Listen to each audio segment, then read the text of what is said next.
ಕೆಲವೊಬ್ಬರಿಗೆ ತಿಳುವಳಿಕೆ ಜ್ಞಾನ ಸ್ವಲ್ಪ ಕಡಿಮೆ ಇರುತ್ತೆ. ಕೆಲವೊಂದು ವಿಷಯಗಳಲ್ಲಿ ಹೆಚ್ಚು ಜ್ಞಾನ ಇರಲ್ಲ, ಹೆಚ್ಚು ತಿಳ್ಕೊಂಡಿರಲ್ಲ. ಅಂಥವರು ತುಂಬ ತಪ್ಪು ಅರ್ಥಗಳನ್ನು ಮಾಡಿಕೊಂಡು ಅಪಾರ್ಥಗಳನ್ನ ಮಾಡಿಕೊಂಡು ಸಮಾಜದಲ್ಲಿರ್ತಕ್ಕಂಥವ್ರನ್ನ ದೂಷಣೆ ಮಾಡ್ತಾಯಿರ್ತಾರೆ. ಈಗ ಉದಾಹರಣೆ, ಒಬ್ಬ ವ್ಯಕ್ತಿ ಹೇಳ್ತಾನೆ, ನೋಡು ಅವರೆಲ್ಲ ಸೋಮಾರಿಗಳು, ಅವರು ಶ್ರೀಮಂತರಾಗಿದ್ದಾರೆ. ನೋಡು ಅವರೆಲ್ಲ ಅವಿವೇಕಿಗಳು, ಅವರು ಶ್ರೀಮಂತರಾಗಿದ್ದಾರೆ. ನೋಡಲ್ಲ ಅವರೆಲ್ಲ ಅಜ್ಞಾನಿಗಳು, ಶ್ರೀಮಂತರಾಗಿದ್ದಾರೆ. ಅವ್ರು ಓದಿಲ್ಲ ಬರೆದಿಲ್ಲ, ಶ್ರೀಮಂತರಾಗಿದ್ದಾರೆ ಅಂತ ದೂಷಣೆ ಮಾಡ್ತಾರೆ. ಇದು ಸುಮ್ಮನೆ ಮೇಲೆ ತಿಳ್ಕೊಂಡಿರ್ತಾರೆ. ಇದು ಪೂರ್ಣ ಜ್ಞಾನ ಅಲ್ಲ, ಅಪೂರ್ಣ ಜ್ಞಾನ ಇದು. ಅರ್ಥ ಆಯ್ತಾ? ತುಂಬ ಕಷ್ಟಪಟ್ಟರೆ ಶ್ರೀಮಂತಿಕೆ ಬರೋದು, ತುಂಬ ಕಷ್ಟಪಟ್ಟು ದುಡಿಬೇಕು. ಈಗ ಉದಾಹರಣೆ, ಒಬ್ಬ ವ್ಯಕ್ತಿ ಇರ್ತಾನೆ, ಅವನು ಜೀವನದಲ್ಲಿ ತುಂಬ ಕಷ್ಟಪಟ್ಟು ದುಡಿದು ಹೊಲ ಮನೆ ಆಸ್ತಿ ದುಡ್ಡು ಬಂಗಾರ ಎಲ್ಲ ಮಾಡಿರ್ತಾನೆ. ಅವನು ಕಷ್ಟಪಟ್ಟು ದುಡಿದು ಮಾಡಿರ್ತಾನೆ. ಅರ್ಥ ಆಯ್ತಾ? ಅವನು ದೇವರಿಗೆ ಸಮಾನವಾಗಿರ್ತಾನೆ. ದೇವರವನು. ಅವನಲ್ಲಿ ಅಷ್ಟು ಒಂದು ಒಳ್ಳೆಯ ಗುಣಗಳಿರುತ್ತೆ. ಅಷ್ಟು ಅವನದು ದೇಹ ಅಷ್ಟೊಂದು ದಂಡಿಸಿರ್ತಾನೆ. ಅವನು ಪವಿತ್ರವಾದ ವ್ಯಕ್ತಿ, ಅವನು ಶ್ರೀಮಂತ. ಆದರೆ ಅವನ ಸಂಬಂಧಿಕರು ಇರ್ತಾರಲ್ಲ, ಆ ಸಂಬಂಧಿಕರು ಆ ಥರ ಮಾಡ್ತಾರೆ. ಈಗ ಹೊಲ ಇರುತ್ತೆ, ಮನೆ ಇರುತ್ತೆ, ಆಸ್ತಿ ಇರುತ್ತೆ, ದುಡ್ಡು ಇರುತ್ತೆ, ಬಂಗಾರ ಇರುತ್ತೆ. ಅವ್ರ ಮಕ್ಕಳು ಮೊಮ್ಮಕ್ಕಳು ಮತ್ತು ಅವ್ರ ಒಡ ಹುಟ್ಟಿದವರು ಬೇರೆ ಸಂಬಂಧಿಕರೆಲ್ಲ ಇರ್ತಾರಲ್ಲ, ಅವ್ರು ಏನೋ ಒಂದು ತುಂಬ ಏನೋ ಅರಿವಿರಲ್ಲ ಅವರಿಗೆ. ಶ್ರೀಮಂತಿಕೆ ಅರಿವಿರಲ್ಲ, ಹಾಳು ಮಾಡ್ತಾ ಇರ್ತಾರೆ. ಅವರು ಶ್ರೀಮಂತಿಕೆನ ಹಾಳು ಮಾಡ್ತಾ ಇರ್ತಾರೆ. ಅದ್ರ ಬಗ್ಗೆ ಗೊತ್ತಿರಲ್ಲ, ವ್ಯಾಲ್ಯೂ ಇರಲ್ಲ.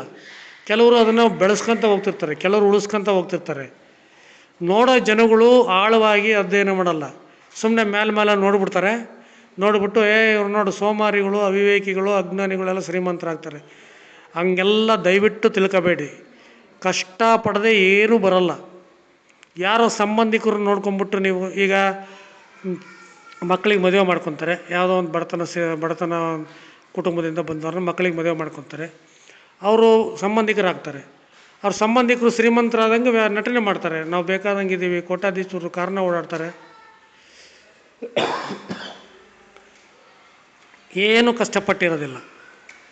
ಆ ಶ್ರೀಮಂತಿಕೆಯಲ್ಲಿ ಮೆರಿತಾ ಇರ್ತಾರೆ. ಅಂಥವನ್ನೆಲ್ಲ ನೋಡಿಬಿಟ್ಟು ನೀವು ಅಂಡರ್ ಎಸ್ಟಿಮೇಟ್ ಮಾಡಬೇಡ್ರಿ. ಶ್ರೀಮಂತರು ಅಂದರೆ ತುಂಬ ಒಳ್ಳೆಯ ವ್ಯಕ್ತಿಗಳು, ತುಂಬ ಕಷ್ಟಪಟ್ಟು ಶ್ರೀಮಂತರಾಗಿರ್ತಾರೆ. ಯಾರೋ ಅವ್ರ ಸಂಬಂಧಿಕರು ನೀವು ಮಾಡೋ ಒಂದು ಅವಿವೇಕತನಕ್ಕೆ, ಅಜ್ಞಾನಕ್ಕೆ ನೀವು ಬಲಿಯಾಗಬಾರ್ದು. ಅರ್ಥ ಆಯ್ತಾ? ನೀವೇನು ಮಾಡಬೇಕು, ಇದನ್ನು ಸ್ವಲ್ಪ ಚೆನ್ನಾಗಿ ಅರ್ಥ ಮಾಡ್ಕೋಬೇಕು. ಶ್ರೀಮಂತರಿಗೆ ನೀವು ತುಂಬ ಗೌರವ ಕೊಡಬೇಕು.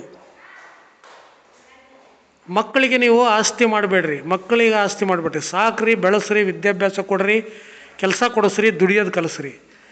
ಮಕ್ಕಳಿಗೆ ಆಸ್ತಿ ಮಾಡಬೇಡ್ರಿ. ನೋಡಿ, ಇದೇ ಆ ಪರಿಣಾಮ.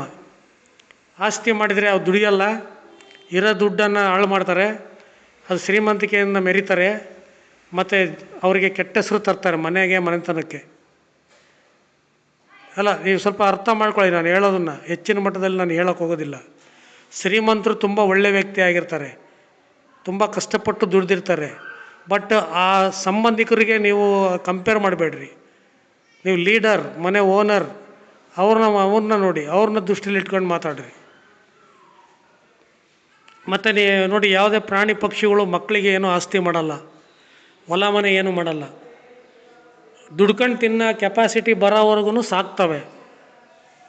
ಆಮೇಲೆ ಅವು ಇವು ಬೇರೆ ಆಗ್ಬಿಡ್ತವೆ. ಮನುಷ್ಯ ಹುಟ್ಟಿದಾಗಿಂದ ಸಾಯೋವರೆಗೂ ದುಡ್ಕೊಂಡು ತಿನ್ನಬೇಕು. ದುಡಿಲಾರ್ದೆ ತಿನ್ನಬಾರ್ದು, ದುಡ್ಕೊಂಡು ತಿನ್ನಬೇಕು. ಮಕ್ಕಳಿಗೆ ಆಸ್ತಿ ಮಾಡಿಟ್ಬಿಟ್ಟು ಅವ್ರು ಸುಖವಾಗಿರಲಿ ಅಂತ ಮಾಡಬೇಡ್ರಿ. ಅವ್ರು ಸುಖವಾಗಿರಲ್ಲ. ಇರೋದನ್ನೆಲ್ಲ ಹಾಳು ಮಾಡಿಬಿಟ್ಟು ನರಕಕ್ಕೆ ನಿಮ್ಮ ಮನೆತನಕ್ಕೆಲ್ಲ ಕೆಟ್ಟ ಹೆಸರು ಬಂದು ಹಾಳಾಗಿ ಹೋಗ್ಬಿಡ್ತಾರೆ ಎಲ್ಲ. ಅವರು ಕಷ್ಟಪಟ್ಟು ದುಡಿದು, ಇಲ್ಲ ಅಂದರೆ ನಿಮ್ಮ ಆಸ್ತಿಯನ್ನು, ಈಗ ರೈತರು ನಿಮ್ಮ ಮಕ್ಕಳನ್ನ ಹೊಲ ಮಾಡೋಕ್ಕಿಡ್ರಿ. ನೀವು ಏನೇನು ಕೆಲಸ ಮಾಡ್ತೀರೋ ನಿಮ್ಮ ಮಕ್ಕಳನ್ನ ಅದೇ ವೃತ್ತಿಯಲ್ಲಿ ಬೆಳೆಸ್ರಿ, ಟ್ರೈನಿಂಗ್ ಕೊಡ್ರಿ, ಕಷ್ಟಪಟ್ಟು ಅದೇ ಇದರಲ್ಲಿ ಬೆಳೆಯಂಗೆ ಮಾಡಿರಿ. ಒಟ್ಟು ಮಕ್ಕಳು ದುಡಿದು ಬೆಳಿಬೇಕು. ಆ ಥರ ಮಾಡಿ ದುಡ್ಕೊಂಡು ತಿನ್ನಬೇಕು. ಸೋಮಾರಿಗಳ ಥರ ಇರಬಾರ್ದು. ಕಷ್ಟ ಗೊತ್ತಾಗಬೇಕು ಅವ್ರಿಗೆ. ದಯವಿಟ್ಟು ಹೇಳ್ತೀನಿ, ಶ್ರೀಮಂತರು ಸೋಮಾರಿಗಳಲ್ಲ. ಶ್ರೀಮಂತರು ಏನು ವಿದ್ಯೆ ಬುದ್ಧಿ ಏನೂ ಇಲ್ಲದೆ ಇದ್ದರೂ ಶ್ರೀಮಂತರಲ್ಲ. ಶ್ರೀಮಂತರು ತುಂಬ ಕಷ್ಟಪಟ್ಟು ಶ್ರೀಮಂತರಾಗಿರ್ತಾರೆ.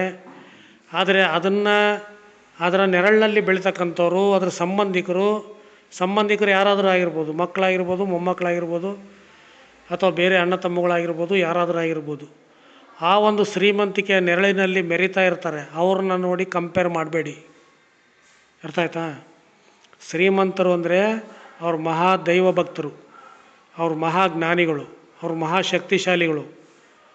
ಅವರು ನೂರಾರು ಕುಟುಂಬಕ್ಕೆ ಅನ್ನ ಹಾಕ್ತಿರ್ತಾರೆ. ಅನ್ನ ಹಾಕುವಂತಹ ಅನ್ನದಾತರು, ದಣಿಗಳು. ಅವರನ್ನು ಸಾಮಾನ್ಯವಾಗಿ ತಿಳ್ಕೊಬಿಟ್ಟು ಸಾಮಾನ್ಯವಾಗಿ ಆಲೋಚನೆ ಮಾಡಬೇಡಿ.